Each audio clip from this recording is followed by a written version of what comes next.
Hello friends, എല്ലാവർക്കും നമസ്കാരം. അപ്പോൾ ചെമ്മനീർ പൂവിൻ്റെ ഇന്നത്തെ ഒരു സൂപ്പർ ഹിറ്റ് വിശേഷത്തിലേക്ക് എല്ലാവർക്കും സ്വാഗതം. അങ്ങനെ നമ്മുടെ സച്ചി നേരം വൈകി വീട്ടിലെത്തിയിരിക്കുകയാണ്. അപ്പോൾ രവിക്ക് ഭയങ്കരമായിട്ട് കലി വരികയാണ്. എടാ സച്ചി, നീ എവിടെയായിരുന്നു എന്ന് പറഞ്ഞിട്ട് ഒരു അടി കൊടുക്കണം. അയ്യോ അച്ഛാ, ഞാനൊരു ഓട്ടം പോയിരിക്കുകയെന്ന് വെച്ചാൽ ഒരു ലോങ് ട്രിപ്പായിരുന്നു. എടാ എന്നാലും ഫോൺ വിളിച്ചാൽ നീ എടുക്കണ്ടേ? നീ എന്തുകൊണ്ട് ഫോൺ വിളിച്ചിട്ട് എടുത്തില്ല? നിന്നെ അതിനുശേഷം വിളിച്ചു കഴിഞ്ഞപ്പോഴേക്കും നിന്റെ ഫോൺ സ്വിച്ച് ഓഫ്. നീ എന്തിനാണ് ഇങ്ങനത്തെ ഒരു പരിപാടി ചെയ്തത്? ഈ കൊച്ച് എത്രമാത്രം സങ്കടപ്പെട്ടെന്ന് അറിയാവോ എന്നും പറഞ്ഞുകൊണ്ട് രേവതിയെ ചൂണ്ടിക്കാണിക്കണം. അപ്പോൾ രേവതി കരഞ്ഞൊരു മട്ടിലാണ് നിൽക്കുന്നത്. അപ്പോൾ സച്ചിക്കും ആകെ സങ്കടം തോന്നി രേവതിയുടെ ഒരു അവസ്ഥ കണ്ടു കഴിഞ്ഞപ്പോഴേക്കും. അപ്പോൾ രവി കാണിച്ചു, നീ എന്ത് പരിപാടിയാണ് കാണിച്ചത്? നീ എന്തിനാണ് ആരോടൊന്നും പറയാതെ നീ പോയത്? അല്ലെങ്കിൽ രേവതി മോളോടെങ്കിലും നീ പറയണ്ടേ? നീ രേവതിയോട് പോലും പറഞ്ഞില്ല. നീ എന്തിനാണ് ഇങ്ങനെ ഒരു ദുഷ്ടതരം കാണിച്ചെന്നൊക്കെ ചോദിക്കണം. അയ്യോ അച്ഛാ, അതെനിക്ക് പറയാനായിട്ട് പറ്റിയില്ല അച്ഛാ, വലിയൊരു ട്രിപ്പായിരുന്നു, അതുകൊണ്ടാണ്. നീ ചെയ്തത് വല്ലാത്തൊരു ചതിയായിപ്പോയി എന്ന് പറഞ്ഞുകൊണ്ട് രവി അവിടെ നിന്ന് പോവാണ്. അപ്പോൾ രവി പോയി കഴിഞ്ഞപ്പോഴേക്കും നമ്മുടെ രേവതിയോട് സച്ചി പറയാണ്, അത് വേറൊന്നും അല്ല രേവതി, നീയും ഉണ്ടിയിലിടാൻ വേണ്ടി നിറയെ പൈസ കൊണ്ടുവന്നല്ലോ, അപ്പം ഞാനും അതിനു വേണ്ടി ഇറങ്ങി പുറപ്പെടണ്ടേ, അതുകൊണ്ടാണ് നിന്നോട് പറയാതെ പോയത്. ഇത് കേട്ട് രേവതിക്ക് താങ്ങാൻ പറ്റിയില്ല. രേവതി അവിടെ ഇങ്ങനെ കുത്തിയിരുന്ന് ഭയങ്കര കരച്ചിലാണ്. ഓഹോ, അപ്പം അതായിരുന്നു കാര്യമല്ലേ? ഞാൻ അത്രയും പൈസ കൊണ്ടുവന്ന് കഴിഞ്ഞപ്പോഴേക്കും എന്നോട് വാശി തീർക്കാൻ വേണ്ടിയാണ് സച്ചിൻ ഇങ്ങനെ ഒരു പരിപാടി ചെയ്തില്ല. അയ്യോ അല്ല രേവതി, അങ്ങനെ ഒരു പരിപാടി ചെയ്തല്ല ഞാൻ. നിന്നോട് എന്തിനാണ് ഞാൻ വാശി തീർക്കുന്നത് എന്നൊക്കെ ഇങ്ങനെ പറഞ്ഞുകൊണ്ടിരിക്കുമ്പോഴാണ് ചന്ദ്രയുടെ വരവ്. അപ്പം ചന്ദ്രയെ കണ്ടു കഴിഞ്ഞപ്പോഴേക്കും സച്ചി നേരെ ചന്ദ്രയുടെ അടുത്തേക്ക് ചെല്ലുക. ദേ കണ്ടോ എൻ്റെ കയ്യിലിരിക്കുന്ന പൈസ? ഇതെത്ര രൂപയുണ്ടെന്ന് അറിയാവോ? 8000 രൂപ. ഇന്ന് ഒരു ദിവസം കൊണ്ട് ഓടിക്കിട്ടിയ പൈസയാണ് എനിക്ക് 8000 രൂപ. നിങ്ങൾ പറഞ്ഞായിരുന്നില്ലേ രേവതിയെക്കാളും താഴ്ന്ന് ഞാൻ പോകുമെന്ന്? ഇത് കേട്ട രേവതി ഞെട്ടിപ്പോവാണ്. അപ്പോഴാണ് രേവതി സത്യങ്ങൾ മുഴുവനും തിരിച്ചറിയുന്നത്. അപ്പോൾ നമ്മുടെ ഈ സച്ചി പറയാണ്, അപ്പോൾ നിങ്ങൾക്ക് മനസ്സിലായല്ലോ ഞാൻ രേവതിയെക്കാളും താഴ്ന്നു പോയിട്ടില്ലെന്ന്. ഇത്രയും നാള് സമ്പാദിച്ച് തന്നെയാണ് ഈ സച്ചി ജീവിച്ചത്. നിങ്ങൾ പറഞ്ഞല്ലോ ഇനി അവൾ പോകെ വലിയ രീതിയിലെത്തും, പിന്നീട് സച്ചി വെറും അടിമയാകുമെന്ന്. ഇപ്പം മനസ്സിലായില്ലേ? സച്ചി ആരുടെ അടിമയല്ല എന്ന്, സച്ചിക്ക് നല്ല അന്തസ്സായിട്ട് ജീവിക്കാൻ അറിയാമെന്ന് ഇപ്പം നിങ്ങൾക്ക് മനസ്സിലായില്ലേ എന്ന് ചോദിക്കുക. ഇത് കേട്ട് കഴിഞ്ഞപ്പോഴേക്കും ചന്ദ്ര പറയുകയാണ്, എടാ നീ ഇപ്പോൾ ഒരു 8000 രൂപ സമ്പാദിച്ചെന്നല്ലേ ഉള്ളൂ. അവള് ഇത് എത്ര ദിവസങ്ങളായി അവൾക്ക് ഓരോ ദിവസം ലാഭം കിട്ടിയിരിക്കുന്നത്? നിനക്ക് എന്തെങ്കിലും ലാഭം ഉണ്ടാക്കാനായിട്ട് സാധിച്ചിട്ടുണ്ടോ? നീ കണ്ടോടാ, ഞാൻ പറയുന്നതിൽ അണ്ണ വിടാതെ തെറ്റില്ല. അത് അതേപോലെ തന്നെ സംഭവിക്കും. നീ രേവതിയുടെ അടിമയായി തന്നെ കഴിയേണ്ടി വരും സച്ചി. ഇത് ഈ ചന്ദ്രയുടെ വാക്കാണ്. അതുകൊണ്ട് തന്നെ നിനക്കിനി മുന്നോട്ട് പോകാൻ പറ്റില്ല.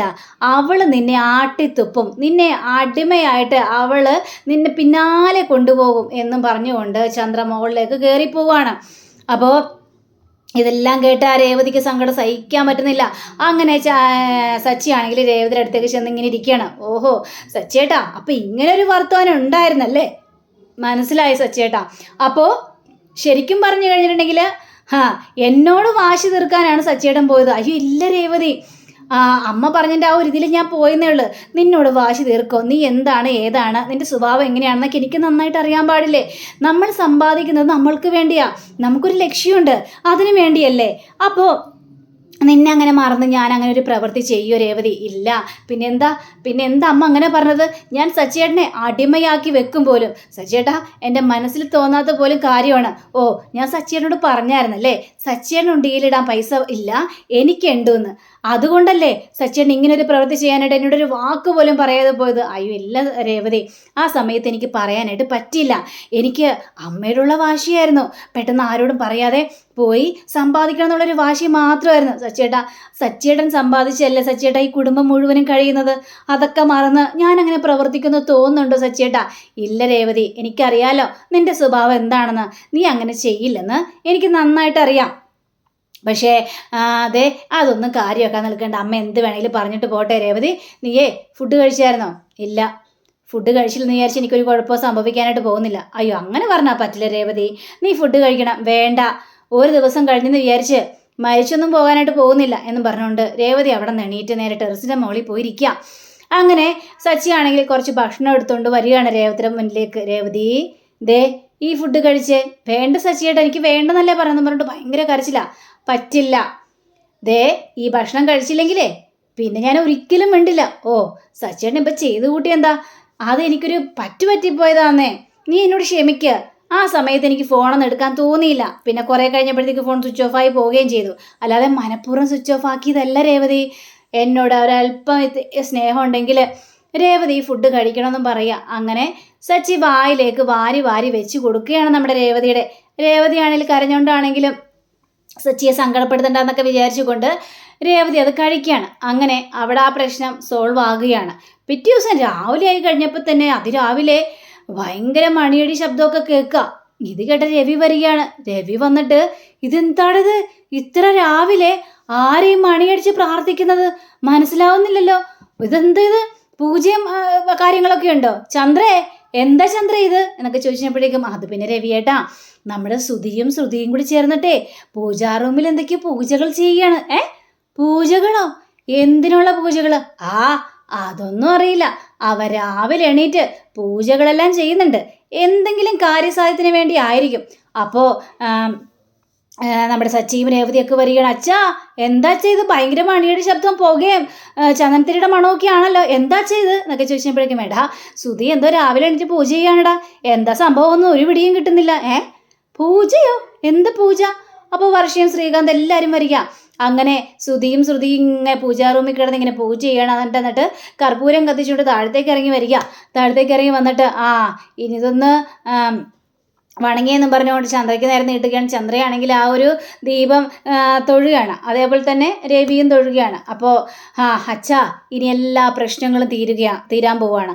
അപ്പോൾ സച്ചി ചോദിക്കണം, എന്താടാ നിന്റെ ഭാര്യയെ ഇവിടെ നിന്ന് അടിച്ചു കൊടുക്കാനുള്ള പരിപാടി വല്ലതും ആണോ, നീ പോടാ എന്ന് പറഞ്ഞുകൊണ്ട് സച്ചിക്കും രേവതിക്കും നേരെ കാണിക്കുകയാണ്. അവർ ദൈവത്തിൻ്റെ ഇതല്ലേ എന്നൊക്കെ പറഞ്ഞുകൊണ്ട് തൊട്ട് തൊഴുകയും ചെയ്യാണ്. അങ്ങനെ തൊഴുതെല്ലാം കഴിഞ്ഞപ്പോഴേക്കും ഇനി സംഭവം എന്താണെന്ന് ഞാൻ പറയാം. ഇതേ ഞങ്ങൾ നല്ലൊരു സന്തോഷത്തിന് വേണ്ടി ചെയ്താണ്, ആരുടെയും കണ്ണ് കെട്ടാതിരിക്കാൻ വേണ്ടി, നല്ല രീതിയിൽ മുന്നോട്ട് പോകാൻ വേണ്ടി. എന്താണെന്ന് വെച്ചാൽ പറ. അത് വേറൊന്നുമല്ല, ആ 5 കോടിയുടെ രൂപയുടെ വീടില്ലേ, അത് ഞങ്ങളും കൂടെ മേടിക്കാൻ തീരുമാനിച്ചു. സത്യമാണോ പറഞ്ഞത്? ഇത് കേട്ട രവിക്കും നമ്മുടെ സച്ചിക്കും അതേപോലെ തന്നെ രേവതിക്കും വല്ലാത്തൊരു ബുദ്ധിമുട്ട് തോന്നുക. അപ്പോൾ ചന്ദ്ര ചോദിക്കുക, സത്യമാണോടാ എൻ്റെ പൊന്നു മോനെ, നീ 5 കോടി രൂപയുടെ വീട് മേടിക്കാൻ പോവാണ്? അത് പിന്നെ 5 കോടിയുടെ രൂപയുടെ വീട് തന്നെയാണ്, പക്ഷേ അത് ഞങ്ങൾക്ക് 3 കോടിക്ക് തരാമെന്ന് പറഞ്ഞു അതിൻ്റെ ഓണർ. ഇത് കേട്ട സച്ചിയാണെങ്കിലേ 5 കോടി രൂപയുടെ വീട് 3 കോടിക്ക് തരാമെന്ന് പറഞ്ഞോ? അതെന്താ അത്രയും നഷ്ടത്തിന് അവർ ആ വീട് വിൽക്കുന്നത്? അപ്പോൾ നമ്മുടെ രേവതി ആണെങ്കിൽ സച്ചിയേട്ടാ അങ്ങനെയാണെങ്കിൽ അത് സൂക്ഷിക്കണമല്ലോ, ആ വീട്ടിൽ വല്ല പ്രേതബാധയുണ്ടാവോ എന്ന് ചോദിക്കാം. അപ്പോഴേക്കും ശ്രുതി ഞെട്ടിപ്പോയി. ശ്രുതിയാണെങ്കിൽ ഒന്ന് പോയിക്കണ്ടേ, ആ വീട് കണ്ടിട്ട് അങ്കളെ പ്രേതബാധ എന്നുള്ള വീട് പോലെ എനിക്ക് തോന്നുന്നില്ല, നല്ല വീട് തന്നെയാണ്. അവർക്ക് ആ വീട് വിറ്റിട്ട് അവർ പുറത്തേക്ക് പോവുക. അപ്പം നല്ല രീതിയിൽ നോക്കുന്ന ഒരാൾക്ക് ആണ് കൊടുക്കാൻ ആഗ്രഹിച്ചിരിക്കുന്നത്. അതുകൊണ്ടാണ് അവർ എനിക്ക് തരാമെന്ന് ഞാൻ വിചാരിച്ചത്. ഞാൻ എന്നെ കണ്ടു കഴിഞ്ഞപ്പോഴേക്കും നല്ല രീതിയിൽ ആ വീട് മുന്നോട്ട് കൊണ്ടുപോകുമെന്ന് അവർക്ക് തോന്നി, അതുകൊണ്ടാണെന്ന് ഇങ്ങനെ പറയാം. ഇത് കഴിഞ്ഞപ്പോഴേക്കും ചന്ദ്ര കേട്ടോ രവിയേട്ടാ, എൻ്റെ മോൻ വലിയൊരാളാവുമെന്ന് എനിക്കറിയായിരുന്നു. അവൻ ഒരിക്കലും തകർച്ചയിലേക്ക് പോകില്ല, ഉയർച്ചയിലേക്ക് തന്നെ പോകുള്ളൂ രവിയേട്ടാ. ഇപ്പം രവിയേട്ടന് കാര്യങ്ങളെല്ലാം മനസ്സിലായില്ലേ എന്ന് പറഞ്ഞപ്പോഴേക്കും ഉവ്വ ചന്ദ്രേ, ഇത് വല്ലാത്തൊരു പോക്ക് തന്നെ ആയി പോയല്ലോ എന്നൊക്കെ ഇങ്ങനെ പറയാം. എന്നാലും ശ്രുതി, നിനക്ക് ഈ 3 കോടി രൂപ എങ്ങനെയാടാ നീ കൊടുക്കുന്നത്? നിൻ്റെ കയ്യിൽ 3 കോടി രൂപയൊക്കെ ഉണ്ടായിരുന്നോ? അപ്പോഴേക്കും നമ്മുടെ സച്ചിയാണെങ്കിൽ അത് മലേഷ്യന് വലിയ ചെറിയച്ഛനുണ്ടല്ലോ, അതുകൊണ്ടായിരിക്കും പൈസ അവിടെ നിന്ന് മേടിച്ചത്. ശ്രുതി ചേച്ചിയുടെ അച്ഛൻ ജയിലിൽ നിന്ന് ഇറങ്ങിയോ എന്നൊക്കെ വർഷ ചോദിക്കാം. അപ്പോൾ ചന്ദ്രയാണെങ്കിൽ ആണോ മോളെ ശ്രുതി, നിൻ്റെ അച്ഛൻ ജയിലിൽ നിന്ന് ഇറങ്ങിയോ, എന്നിട്ട് ഒരു വാക്കുപോലും എന്നോട് പറഞ്ഞില്ലല്ലോ അവിടെ, ഏതാ എന്നോട് പറയാതിരുന്നത് എന്ന് ചോദിച്ചപ്പോഴേക്കും അയ്യോ ആൻറ്റി എൻ്റെ അച്ഛൻ ജയിലിൽ നിന്ന് ഇറങ്ങിയിട്ടില്ല. അപ്പോൾ ശ്രുതിയാണെങ്കിൽ ഇല്ല അമ്മേ, 3 കോടി രൂപയൊന്നും കൊടുക്കാനായിട്ട് ഇല്ല എൻ്റെ കയ്യിൽ, അതൊക്കെ ലോണാക്കാനാണ് തീരുമാനിച്ചിരിക്കുന്നത്. എൻ്റെ കയ്യിൽ ഇപ്പോൾ ഒരു 30 ലക്ഷം രൂപയുണ്ട്, അത് കൊടുക്കാമെന്ന് പറഞ്ഞു. ബാക്കി ലോണിട്ട് കുറച്ച് കൊടുത്താൽ മതിയല്ലോ. എടാ ഈ ലോണൊക്കെ അടച്ച് തീരുമോ? അതിനെന്താ അച്ഛാ, ഞാനിപ്പോൾ നല്ലൊരു ബിസിനസ് മാൻ അല്ലേ, അതുകൊണ്ട് എൻ്റെ കയ്യിൽ അതൊക്കെ ഉണ്ടാകുമെന്നേ, ഞാനത് കൊടുക്കുകയും ചെയ്യും എന്ന രീതിയിൽ പറയുകയാണ്. പിന്നെ വേറൊരു കാര്യമുണ്ട് അച്ഛാ, നമ്മളെ 2 ദിവസം അവിടെ പോയി താമസിക്കാനായിട്ട് പോവാണ്. 2 ദിവസം അവിടെ പോയി താമസിക്കാനാ? അതെ, നമ്മളെല്ലാവരും ഓണർ പറഞ്ഞു 2 ദിവസം ഇവിടെ താമസിച്ചോ എന്നിട്ട് ഇഷ്ടപ്പെട്ട് എടുത്താൽ മതി എന്ന് ഓണർ ഞങ്ങളോട് പറഞ്ഞായിരുന്നു. ഇത് കഴിഞ്ഞപ്പോഴേക്കും ഇവർക്കൊരു സംശയമൊക്കെ തോന്നുകയാണ്. അപ്പോൾ വർഷ ചോദിക്കണം, അയ്യോ 2 ദിവസം താമസിക്കും, ഞങ്ങൾക്ക് അതൊന്നും പറ്റില്ല കേട്ടോ, കാരണം ഞങ്ങൾ വരുന്നില്ല ഏതായാലും അങ്ങനെ പറയാം. അപ്പോൾ രവിയും പറയണം, അതൊന്നും എനിക്കൊന്നും പറ്റിയൊന്നുമില്ല, ഞാനൊന്നും വന്ന് അവിടെ 2 ദിവസം താമസിക്കൊന്നുമില്ല എന്ന് രവിയും പറയാണ്. അത് ശരി, അപ്പം നിങ്ങളാരും വരില്ല അല്ലേ? ശരി, ഓക്കെ, എങ്കിൽ പിന്നെ ഞങ്ങൾ മാത്രം പോയിക്കോളാം. ഓ, ഞങ്ങൾക്ക് കൂട്ടം ആരും ഇല്ലല്ലോ. അപ്പോൾ നമ്മുടെ സച്ചിയാണെങ്കിൽ രേവതി നീ ഇങ്ങോട്ട് വന്നേ, വർഷ ശ്രീകാന്ത് ഇങ്ങോട്ടൊന്ന് വന്നേന്ന് പറഞ്ഞിട്ട് വിളിച്ചോണ്ട് പോവുകയാണ്. അതെ, അവൻ പറഞ്ഞതുപോലെ തന്നെ 2 ദിവസം നമ്മളവിടെ പോയി താമസിക്കണം. സച്ചിയുടെ ഇത് എങ്ങനെയാണ് സച്ചിയുടെ സാധിക്കുന്നത്? നമ്മുടെ ജോലിയും കൂലിയൊക്കെ കളഞ്ഞിട്ട് അവിടെ പോയി താമസിക്കാനായിട്ട് പറ്റുമോ? എടാ, ഇതിൽ എനിക്ക് എന്തൊക്കെയോ സംശയമുണ്ടടാ. കാരണം 5 കോടി രൂപയുടെ വീട് 3 കോടിക്ക് കൊടുക്കുമോ ആരെങ്കിലും? ഇത്രയും നഷ്ടം വരുത്തിയിട്ട് ആരെങ്കിലും കൊടുക്കോ? അപ്പോൾ ഇവൻ എന്തൊക്കെയോ ചതിയിൽ ചെന്ന് ചാടാനുള്ള പുറപ്പാടാ. അവൻ ഒരിക്കലും ഒരു ചതിയിലും ചെന്ന് ചാടാനായിട്ട് നമ്മൾ സമ്മതിക്കരുത്. ചതിക്കുഴിയിലായിട്ട് നമ്മുടെ ശ്രുതി വീഴാനായിട്ട് നമ്മൾ സമ്മതിച്ച് കൊടുക്കരുത്. അതുകൊണ്ട് തന്നെ നമ്മൾക്ക് അറിയണം ആ വീടിനെ കുറിച്ചുള്ള എല്ലാ കാര്യങ്ങളും. അതുകൊണ്ട് നമ്മൾ 2 ദിവസം അവിടെ പോയി താമസിക്കുന്നു. എന്താ വർഷേ? അപ്പോൾ സച്ചി അങ്ങനെ പറഞ്ഞു കഴിഞ്ഞപ്പോഴേക്കും ഓക്കെ സച്ചിയേട്ടാ, എങ്കിൽ പിന്നെ ഞങ്ങൾക്ക് സമ്മതമാണ് എന്ന് പറയാണ്. അപ്പം അങ്ങനെയും കാണിച്ചുകൊണ്ടാണ് നമ്മുടെ ഇന്നത്തെ റിവ്യൂ ഇവിടെ അവസാനിച്ചിരിക്കുന്നത്. അടുത്ത റിവ്യൂവിനെ കാത്തിരിക്കുക. സബ്സ്ക്രൈബ് ചെയ്യുക. എല്ലാവർക്കും നല്ലൊരു ദിനം ആശംസിച്ചുകൊണ്ട് തന്നെ നമസ്കാരം. Thank you. See you. By.